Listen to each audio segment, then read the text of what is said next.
Keesokan harinya, Arya dan Tasya bangun lebih awal lagi dari sebelumnya.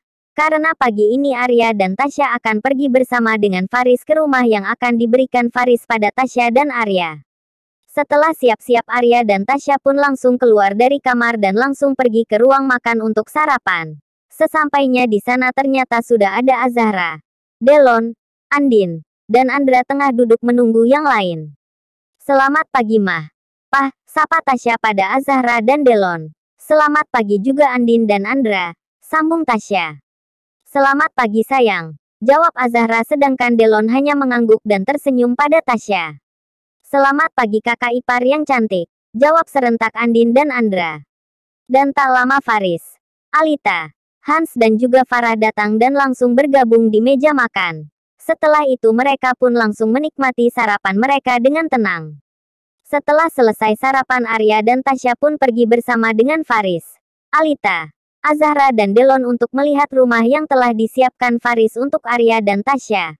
Sedangkan Andra dan Andin harus pergi untuk mengurus surat pindah sekolahnya sehingga tidak bisa ikut pergi bersama yang lainnya.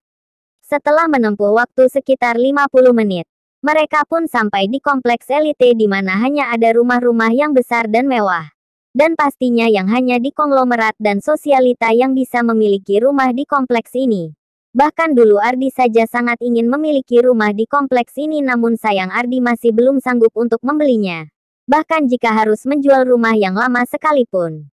Dan tak lama mobil mereka pun memasuki halaman salah satu rumah di sana. Akhirnya mereka pun turun dari mobil mereka menaiki mobil yang terpisah. Arya dengan Tasya, Azahra dan Delon.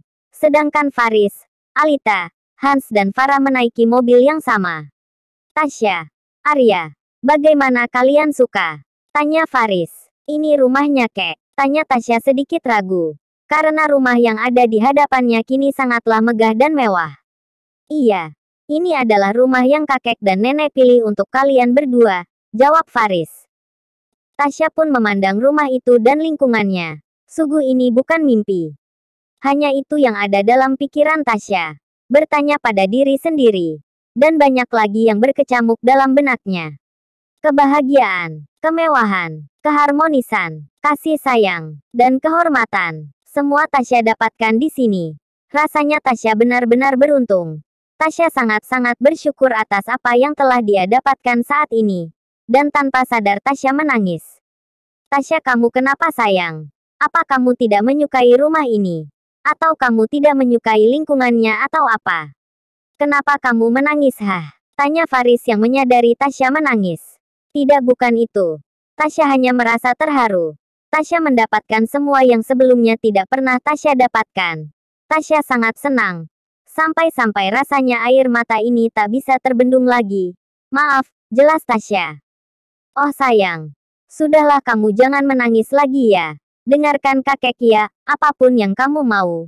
Apapun yang kamu inginkan. Semuanya akan kamu dapatkan. Kamu bebas melakukan apapun yang ingin kamu lakukan. Kakek, nenek, ataupun orang tua kamu Azahra dan Delon tidak akan pernah melarang ataupun menyalahkan kamu. Tapi tetap kamu harus tahu mana yang baik dan yang buruk. Dan yang paling terpenting kamu harus bisa jaga diri kamu sendiri dengan baik. Karena kami tidak mau terjadi apa-apa padamu." "Mengerti," ucap Faris sambil memeluk Tasya. Dan Tasya pun hanya mengangguk. Faris adalah seseorang yang sangat tidaklah mudah untuk dihadapi. Dan Faris adalah orang yang sangat menakutkan bagi saingannya. Namun Faris adalah orang yang paling sangat menyayangi keluarganya. Dan Faris tidak pernah sekalipun memarahi ataupun membentak keluarganya apalagi pada anak dan cucu perempuannya.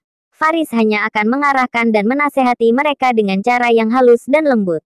"Ya sudah, ayo kita masuk dan lihat bagian dalamnya," ucap Faris. Akhirnya mereka pun berjalan menuju pintu utama untuk bisa memasuki rumah itu. Setelah pintu itu terbuka semuanya langsung masuk ke dalam rumah itu. Sungguh itu adalah rumah yang sangat mewah dan besar. Tasya sangat-sangat terpukau melihat isi rumah itu. "Bagaimana Tasya, apa kamu menyukainya?" tanya Alita. "Iya Nek, Tasya sangat menyukainya. Ini benar-benar sangat luar biasa," jawab Tasya dengan senyum yang terus merekah di wajahnya. "Bagaimana kalau kita melihat-lihat rumah ini?" usul Azahra. Baiklah kalian saja yang melihat-lihat ya, kakek dan nenek sudah melihat-lihat duluan, ucap Hans. Baiklah kalau begitu ayo pergi, ucap Azahra yang pergi untuk melihat-lihat dengan terus menggandeng tangan Delon. Begitupun dengan Tasya yang terus menggandeng tangan Arya. Sedangkan yang lainnya duduk dan menunggu di ruang tamu sambil menunggu mereka selesai melihat-lihat rumah ini. Aku merasa Tasya sangat cocok menjadi istri Arya, ucap Farah. Benar. Aku pun merasa seperti itu. Tasya sangatlah baik. Dia juga tahu batasan. Tidak sombong. Bahkan sama sekali tidak pernah menjilat kita, ucap Alita dengan tersenyum. Iya kalian benar. Aku sangat senang Arya bisa menemukan pasangan yang tepat untuknya, ucap Faris. Iya dan aku harap aku bisa cepat-cepat menggendong cicitku nanti, ucap Hans yang membuat yang lainnya tertawa. Karena keinginan mereka semua sama. Setelah selesai melihat-lihat bersama Arya dan mertuanya itu, Tasya pun kembali bersama Arya dan mertuanya menghampiri Faris dan yang lainnya yang tengah menunggu di ruang tamu.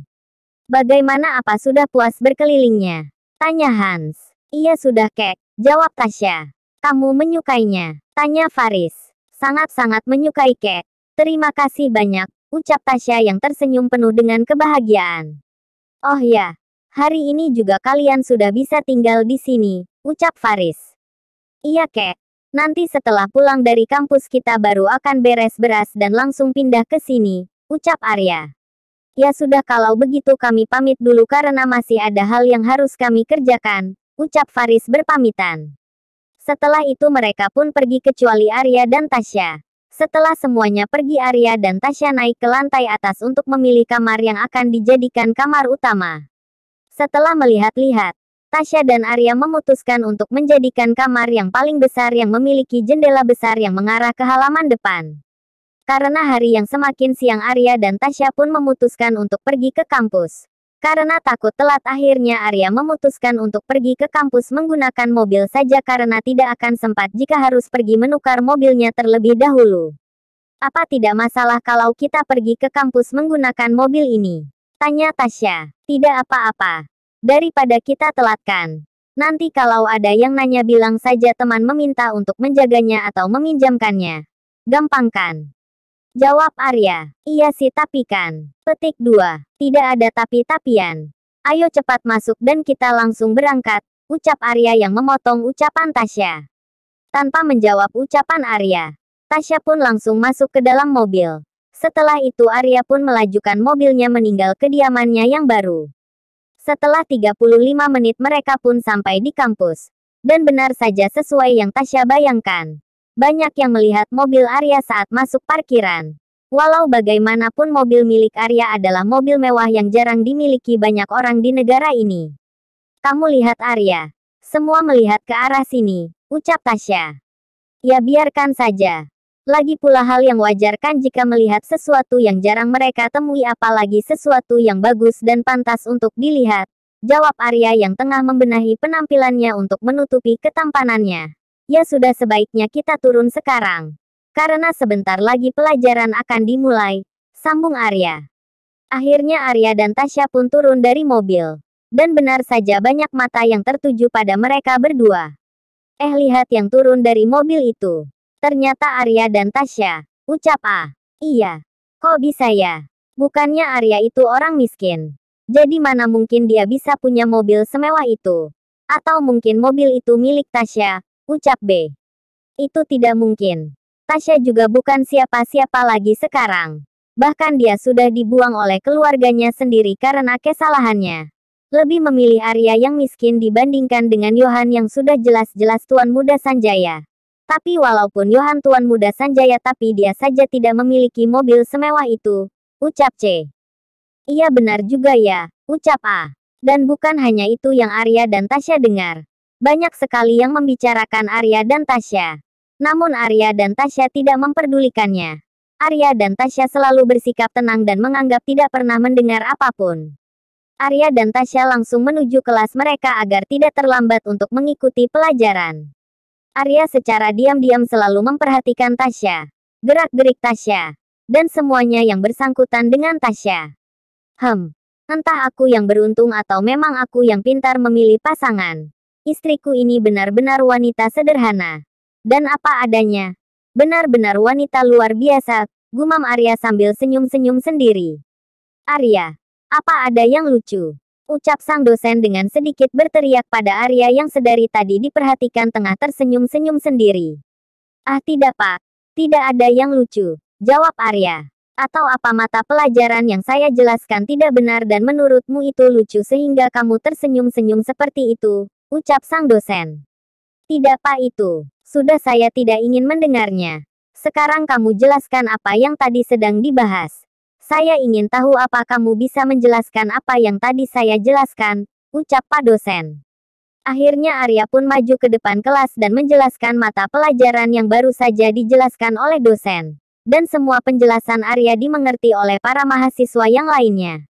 Setelah selesai dosen pun meminta Arya untuk duduk kembali di tempatnya. Bagus Arya. Saya sangat suka dengan penjelasanmu ringkas dan mudah untuk dimengerti, ucap sang dosen. Yohan yang sedari tadi memperhatikan Arya pun merasa sangat kesal. Karena rencananya untuk mempermalukan Arya gagal. Sebelumnya Yohan meminta pada dosen untuk menegur Arya. Dan memintanya untuk menyuruh Arya menjelaskan apa yang sudah dosen jelaskan.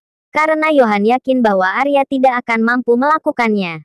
Dan jika hal itu terjadi maka Arya akan mempermalukan dirinya sendiri. Namun sayangnya rencana Yohan gagal. Yohan tidak menyangka Arya mampu melakukannya. Bahkan Arya mendapat pujian dari dosen.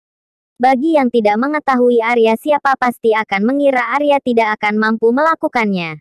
Tapi jika yang sudah mengenal Arya dengan baik tentu bukan hal yang sulit bagi Arya untuk melakukannya. Karena sudah sedari kecil Arya mempelajari tentang bisnis dan mempelajari bagaimana caranya agar perekonomian bisa tetap di genggamannya. Sehingga mempermudah Arya untuk menjalankan bisnisnya dan tanpa ada hambatan yang besar. Yang memungkinkan akan mempengaruhi bisnis yang dijalan oleh Arya.